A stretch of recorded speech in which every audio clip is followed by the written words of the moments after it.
건물 입구에 선 사람들이 그 건물에 들어가는 사람들에게 묻는 질문 기억하시죠? 그대가 성령을 받았습니까? 다 공언합니다. 저거는 그렇게 말합니다. 성령 받은 사실을 내 입의 확신과 공언이 아닌, 중요합니다, 성령 받았는가 받지 않았는가를 측정하는 자를 꺼냅니다. 자를 꺼내서 치수를 재어보면서 성령 받은 사실을 확인합니다. 결론, 장성한 분량에 도달하였는가? 그들은 어린 양의 잔치에 선정을 받고 택함 받은 사람이다. 여러분, 성령을 받으셨습니까? 우리 안에 성령이 계십니까? 베드로에게 성령이 임하자 우유보다란 기절은 사라져버리고 그는 승리자가 되었다. 품성의 변화가 일어났다. 성령께서 보혜사가 되셨다. 예내시는 말하기를 보혜사라는 의미를 실제로 우리 마음에 내재할 때 보혜사가 되신다. 우리 안에서 곁에서 도와주는 분 뜻입니다. 성령이 없으면 기억하실래요? 우리 모든 기도가 천정을 올라가지 못한대. 성령으로 작성되는 기도만 올라갑니다. 그 말이 의미인적. 성령의 중보를 통하지 않고서는 기도를 만들어낼 수도 없어요. 매끈한 기도, 유창한 기도, 성경을 섞어서 하는 기도가 있을지 모르지만 여러분 속에 성령이 내재하지 아니하면 그 기도는 효력이 없대요. 우리의 기도 삶을 점검해 보았으면 좋겠습니다. 정말 기도하는 사람의 사람인가? 저를 포함해서 정말 기도한다면 신령한 변화가 일어나야 합니다. 왜냐하면 기도는 독백하는 시간이 아니고요, 내 필요를 단순히 아뢰는 시간도 아니고요, 기도의 정의는 그분과 교제하는 시간이기 때문입니다. 이 기도가 우리 삶에 있기를 바라고, 비로소 성령께서 마음의 보혜사로 임하실 때 변화시키는 은혜의 작용으로 하나님의 형상이 그들 속에서 재창조되어지고 그들은 새로운 피조물이 되어진다. 그 5장 17절의 주석에 하나님의 계획은 이것저것 군데군데 기우는, 바늘로 떨어진 것을 기우는 그런 것이 아니다. 완전히 벗겨버리고 새 옷을 입혀주는 것이 그분의 계획이다. 말씀 그도 인용해 드리면 뜯어 고쳐될 일이 아니다. 완전히 벗겨버리고 새로 입지 아니하면 안 된다. 성령이 많은 사람들을 사랑의 정오를 대신하고 마음은 신령한 모습을 갖고, 이것이 바로 요한복음 4장처럼 생명수를 먹었다, 생명의 떡을 먹었다 라는 체험의 의미를 설명하죠. 성령이 마시면 우리는 무슨 일이든지 다 할 수가 있다. 성령을 받게 되어지면 믿음으로 무한한 능력을 붙드는 손인데 하나님께로부터는 모든 것을 받게 되어진다. 구세주께서는 오류의 어둠을 몰아내기 위해서 세상 사람들에게 기별을 보내시는데 그 성령의 인도를 따라서 모든 오류에서 벗어나서 진리 가운데로 인도하는 분도 바로 성령이시다. 성령이시다. 이 성령으로 말미암아 힘과 능력이 일꾼에게 임한다. 비로소 제자가 되는 조건이 갖추어집니다. 성령이 마시면 초월적인 인간의 승리가 주어진다. 다윗이 골리앗을 어떻게 이겼겠습니까? 오순절날 사람들은 다윗 같겠고, 이 말의 의미는요, 이제 권능을 말씀드릴 텐데 큰 능력이 임하는 것을 이야기합니다. 어린 소년 다윗이 물맷돌로 골리앗을 쓰러뜨렸더라. 우리에게 성령이 마실 때 초월하는 인간의 승리가 이루어진다는 사실을 보여주는 것이죠.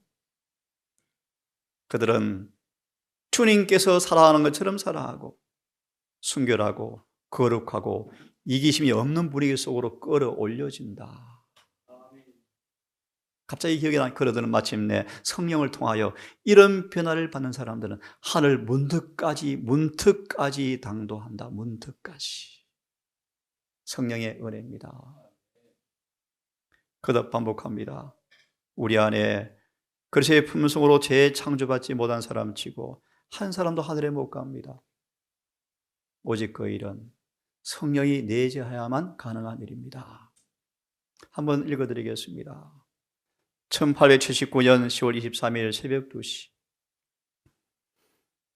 참 엘렌 화이트는 이런 분이셨어요. 1시, 1시 반, 2시, 3시 일어나셨어요. 성령이 임하였으며 성령이 임하신 모습을 예를 좀 드는 것입니다. 다가오는 심판의 장면을 보게 되었다. 성령이 임하시면 예언합니다. 계시가 드러납니다. 진리가 밝혀집니다. 진리의 깊은 부분이 이해가 되어집니다. 특별히 생생하게 마음속에 체험되어집니다. 성령이죠. 때때로 많은 사람들이 아무리 고민해도 말씀의 뜻이 이해가 안 되어집니다. 고민합니다. 한 성경 구절의 의미가 한계에 부딪히게 되었을 때, 그들은 열렬히 기도하였을 때 성령께서 선지자에게 임하였고, 이상 가운데 그들이 이해하지 못했던 성경절들에 대한 관계가 서로 이어지면서 성경절을 통해 이해가 막 이렇게 경험이 되어지면서, 이 경험이 되풀이 되어지면서 셋째 천사의 기별에 많은 진리가 한 가지씩 확립되어서 견고한 토대가 되었다. 예언의 미리 말합니다. 사단이 이 토대를 허물려고 사도행전의 말씀처럼 수많은 다양한 이론들이 교회에 들어올 것을 계시로 보았죠. 이 토대를 엎어버리려고. 특별히 제가 아는 하나의 지식 가운데 하나가 100년 동안 1850년경부터 1950년까지 일구 동성으로 예수님은 우리와 같은 타락한 죄된 인성으로 왔다는 가르침이 100년 동안 한 번도 바뀐 적이 없는 성경 진리인데 57년을 경점으로 짧은 시간 이것이 바뀌어져 버렸어요. 사단이 토대를 허무는데요, 성령의 계시를 통해 이루어진 진리의 토대가 인간의 가설로 불완전한 경험에 미숙한 경험으로 만들어진 인간의 변론들이 진리를 뒤집어 엎고 있죠. 요한일서 2장을 인용하시면서 성경은 말하기를 진리를 헐뜯을 기회를 주지 말라. 저들이 안식일 지키는 교인들 맞는가? 저 모양 저 꼴인가? 오늘 로마서 1장 18절로 3장 20절까지를 함께 오후에 공부했습니다. 1시간 반 동안. 참 특히 2장 1절로 3장 18절까지 우리의 모습이죠. 진리의 선생이라 하지만 그렇게 살지는 않아요. 그럼 성경을 없애야 되고 율법을 피해야 되겠습니까? 이렇게 마무리하면 주님은 이렇게 마무리합니다. 사람들은 다 거짓되지만 주님은 심판이 이루어질 때 이기려 하심이라. 이 말의 의미를 하나 소개해드렸죠. 좋은 예정, 주님 마침내 아브라함 때문에 진리가 헐뜯을 기회가 되어서 하나님 그만 포기하실래요? 율법의 보관자로 삼겠다고요? 율법을 지킨다고요? 주님은 마침내 심판하사 신운하시고 아브라함을 통하여 승리하시자 누명이 벗겨졌죠. 아, 주의 율법은 사랑이구나. 지키는 것이 가능하구나. 하나님은 사랑이시구나. 제7안식일 예수 재림교회를 세우신 목적이 바로 그것입니다. 성령이 임하시면 진리가 명료해집니다. 제가 감히 말합니다. 34년 제 인생길에서 가면 갈수록 진리가 깊어져 가지 오해되거나 잘못 해석한 것이 거의 없는 걸로 기억합니다. 하나님의 은혜입니다. 은혜. 특별히 감히 말씀드리기를 성령께서 임하자 그런 지혜의 말씀을 저한테 주신 것 같아요. 성령께서 교회의 마음을 다스리면 지금보다 영성에 있어서 훨씬 더 높은 수준을 보게 된다. 영성, 영적인 캐릭터죠. 기질이죠. 영적인 수준들이죠. 교인들은 생명수로 소생하게 되어지고 일꾼들은 정신과 말과 행동으로 주님을 일치한 모습을 드러낼 것이고 우리가 총사하는 모든 사업에 서로 사랑으로 연합된 모습이 드러나고요. 온 세상에 주님을 증거하는 그 일이 드러나게 되어지면서 환한 등불처럼 우리는 그 말씀들을 진리를 분명히 이해하게 될 것이다. 성령이 임하시면 거룩한 진리가 무엇인지를 분명히 이해하게 될 것이다. 사도 바울은 진리가 생생하게 체험되어지는 사람이었고 누구보다 깊은 진리의 맥을 아는 사람이었답니다. 이유가 뭔가요? 성령이 더 충만히 임하였죠. 진리의 위대한 교사가 사도 바울이었습니다. 자, 한번 따라 읽겠습니다. 같이 시작. 하루하루가 영원 속으로 사라져감에 따라 시련의 끝이 점점 우리에게 다가오고 있다. 그러므로 우리는 이전보다 더욱 성령을 풍성히 받기 위하여 기도하며 일꾼을 위해 성령케 하는 성령의 능력이 임하며 누가 보든지 그는 예수님과 함께 있어 주께 배운 자라고 믿을 수 있을 만큼 성령 충만해야 한다. 네, 뭐가 되리라? 정인이 되리라. 어찌 말을 잘하죠? 어찌 봉사를 잘하죠? 예, 그것도 좋지만 그들 속에서 예수 함께 있던 사람 맞다 라는 것만큼 성령을 임한 명백한 증거가 없다는 사실을 여러분 기억하시고 성령을 구하기를 간절히 바랍니다. 예레미야 5장 24절 누가 성령의 충만을 받을 것인가? 누가 늦은 비를 받을 것인가? 게으른 사람들은 안 된다. 무기력한 사람들은 안 된다. 이런 일을 통해서 열심히 전력을 다하지 않은 사람들은 안 된다. 엉뚱한 생각은 거쳐라. 오늘 하나님께 자신을 다 바쳐서 귀 서실 그릇으로 만들고 주의 봉사의 사업에 합당한 인물이 오늘 되어라. 오늘 자신을 비우고 시기 질투 모든 죄에서 다툼에서 하나님 욕이 될 만한 모든 죄를 오늘 버려라. 마음의 버릇을 깨끗이 하라. 그러면 하늘의 이슬을 받을 준비와 늦은 비에 소나기를 맞을 준비를 지금 우리는 해야 한다. 늦은 비는 반드시 올 것인데 여러분 두렵고 떨리는 말씀이에요. 늦은 비는 반드시 올 텐데 함께 읽습니다. 시작. 하나님의 늦은 비의 축복은 모든 더러움에서 이른 비를 통하여 정결하게 함을 입은 영혼들에게 늦은 비가 가득 채워질 것이다. 다시 읽습니다. 이른 비의 성령을 통하여 먼저 깨끗해진 사람들에게 늦은 비가 채워진다. 이것이 바로 유쾌하게 되는 날인데 그들의 죄가 도말되는 날 맞죠? 새롭게 하신 날, 죄가 영원히 말소되는 날, 이것을 성의 침례로 표현하면서 이것의 준비가 오늘날 우리가 해야 할 일이다. 날마다 잊은 비를 통하여 이른 비의 임함을 통하여 날마다 이른 비의 경험이 우리 속에 이루어져서 영혼의 전이 깨끗해지는 경지에 갈 때 늦은 비가 마지막 채워질 때 승천 준비가 마무리되는 것이다. 7장을 통과하고 살아남아서 하늘에 갈 것입니다. 성령 받는 조건입니다. 기도입니다. 기도. 정말 기도를 많이 하셔야 합니다. 정말 주님께서 가까이 하는 하나님의 보좌 앞으로 나아가서 교제하는 그런 기도를 우리는 해야 합니다. 우리가 간절히 기도했을 때, 승리를 얻기 위해서 기도할 때 이런 기도를 통한 승리를 얻게 되는 경험의 기도가, 그래서 이렇게 마무리합니다. 기도 없는 생활은 성령이 없는 생활을 의미한다. 죽었다는 것입니다. 너무 잘 아시죠? 기도는 뭐라고요? 호흡인데요. 누가 호흡하게 하죠? 성령이죠. 성령. 성령께서 기도를 작성하고 로마서 8장 28절 작성해주고 기도할 입을 말을 넣어주고 하나님께서 합당한 기도를 하도록 성령께서 역사해주고 그것이 성령의 중보죠. 성령의 중보가 없으면 중원부원하고요. 매끈한 기도가 끝나죠. 예리신에 많은 사람의 기도가 흩어지는 것을 계시로 보았다.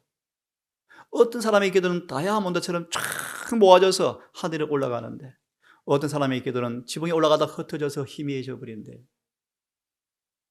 기도를 하셔야 합니다. 기도를 정말 많이 하셔야 합니다. 청소하면서, 일하면서 기도하셔야 합니다.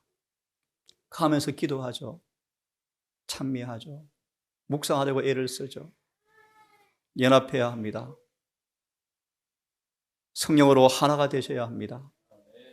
분쟁, 정오, 분리, 불화 거쳐지고, 이런 걸 가진 사람들은 성령의 침례가 없다. 우리 연합해야 합니다. 마음이 올바라야 합니다. 성령을 구하는데 왜 받지 못하는가 아시죠? 그러므로 우리는 하나님의 은혜를 따라서 아버지께서 원하시는 올바른 동기를 가지고 성령으로 기도해야 합니다. 죄를 미워해야 합니다. 하나님께 이미 주어진 모든 밑에 순종해야 합니다. 우리의 모든 의지와 애정을 그분의 뜻에 순복해야 합니다. 알고 있는 모든 의무를 행해야 합니다. 어떤 희생이라도 순종하는, 절개 순종하는 마음으로 하나님께 복종해야 합니다. 그분의 뜻에 맞지 않은 모든 계획은 포기해야 합니다. 이렇게 해서 자아가 완전히 비켜갈 때 성령이 우리에게 채워질 것입니다. 마지막으로 그분을 참으로 믿어야 합니다. 오늘 기도도 하셨지만 한 분이요. 성령은 믿음으로 받게 되어지는데, 믿음으로 성령께 매달려서 우리의 개인의 경험 속에서 능력을 주시고 다른 사람을 구원할 수 있도록 하나님 능력을 구하는 믿는 자에게 하나님께 성령을 주시겠다고 말씀하십니다. 우리가 성령을 충만히 받는 유일한 조건은 이런 일들을 이루고 감사함으로 약속을 믿고 기도하면 성령을 주시겠다고 분명히 말씀하셨습니다. 저도 다시 결심합니다. 성령의 은혜가 더 크게 임하도록 더 자아를 비우자. 내가 어디에서 막힌 부분이 있는지 한번 살피고 점검하면서 다시 한번 정말 두려운 마음으로, 심각한 마음으로 요즘 성령에 대해서 제가 기도하기 시작했습니다. 여러분, 믿음으로 성령을 구하시기를 바랍니다. 다음 시간 드디어 성령이 임하자 어떤 권능이 오는가? 6천년간 축적된 죄의 세력이 격퇴되어진다. 죄의 세력이 아무리 강할지라도 성령의 능력 앞에 깨어져 버린다. 다음 시간 공부하겠습니다. 모쪼록 한 주도 기도와 묵상과 교회 사업에 헌신하는 순종의 삶을 통하여 우리에게 성령이 더 임하는 은혜가 한 주 내내 경험되셨다가 안식일에 다시 만나게 되기를 바라면서 환송 예배를 마치겠습니다. 자비하신 아버지, 우리의 어떤 미적은함을 용서하여 주시옵소서. 우리의 보지 못한 영적인 맹목을 용서하여 주시고, 벌거벗은 수치임에도 불구하고 변명과 핑계로 옷을 만들어 입는 우리의 핑계들을 용서해 주시고, 불로 연단한 금, 안약과 피로 씻은 흰 옷을 입게 해 주셔서 사단의 헐뜯는 비난 앞에 주님의 정인으로 우뚝 서서 진리를 거짓말하지 아니하고 주님께 배운 사람임을 드러내는 참 제자로 서보고 싶습니다.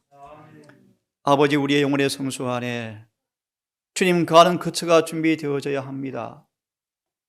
하늘의 재료로만 어떤 실은 어떤 풍파에도 넘어지지 않고 타지 않는 하늘의 재료, 금과 은과 보석으로만 지어지는 성전이 만들어져야 합니다. 태산이 있습니다. 아버지, 우리의 습관들이, 우리의 본성이 있습니다. 가장 이기기 힘든 자아가 있습니다. 마귀의 시험 유혹이 우리를 에워싸옵니다. 우리 힘으로 능으로 이 태산을 평지로 만들어서 먹줄을 튀고 기초를 쌓고 집을 지을 능력이 없습니다. 힘으로 능으로 되지 않음을 고백합니다. 주여, 성령을 보내셔서 서릇바벨 앞에 태산이 평지가 되게 하시고 하늘의 공장 4명을 통하여 먹줄이 튕겨지고 드디어 건축이 되어져서 사마리아인의 공격과 내부의 적의 수많은 방해에도 불구하고 느헤미야는 성전을 마침내 건축했던 것처럼 우리 영혼의 성소가 완성되기를 소망합니다. 주여 성령을 보내사 이 일을 하게 하셔서 우리 모든 가족들 뚜렷한 변화가 성전으로 지어져가는 변화의 경험이 또렷하게 이곳에 있게 되기를 원하고 행복하고 기쁘고 날마다 구원의 즐거움이 찬양과 봉사로 흘러나오게 해 주시옵소서. 어느덧 일몰이 이제 다 갔고 안식일이 끝났습니다. 주님, 새로운 한 날, 새로운 한 주 우리를 권념하시고 우리의 긍휼을 베푸셔서 자행자제하지 아니하며 육신을 따라 살지 아니하며 충동과 기질에 따라 살지 아니하며 오직 성령을 따라 삶으로 로마서 8장 4절처럼 8절 9절처럼 갈라디아 5장의 말씀 22절처럼 아무도 막을 수 없는 변화가 이루어지게 해 주시옵소서. 특별히 연약한 육체를 가지고 함께 예배 참석하지 못한 여러 가족들이 있습니다. 그들에게 은혜를 베푸사 소성케 하시고 세상의 병마에서 수많은 질병의 온상에서 벗어나게 하시고 이 동산이 주님 허락하신 시간까지 물된 동산, 평화의 동산 되게 하여 주셔서 이곳의 모든 사람들이 세상의 질병에서 재앙에서 피할 수 있도록 보호하여 주시옵소서. 끝으로 아버지, 인생의 마지막 황혼을 긋고 있는 딸이 있습니다. 아버지, 아들들이 있습니다. 그들에게 특별히 은혜를 베푸셔서 얼마 남지 않은 마지막 꺼져가는 인생의 심지 앞에 더 큰 은혜를 통하여 영원한 부활을, 영생을 꼭 마무리하고 주님 안에 쉴 수 있도록 은혜를 베풀어 주시옵소서. 이 모든 말씀 사랑 많으신 예수님 이름으로 기도합니다.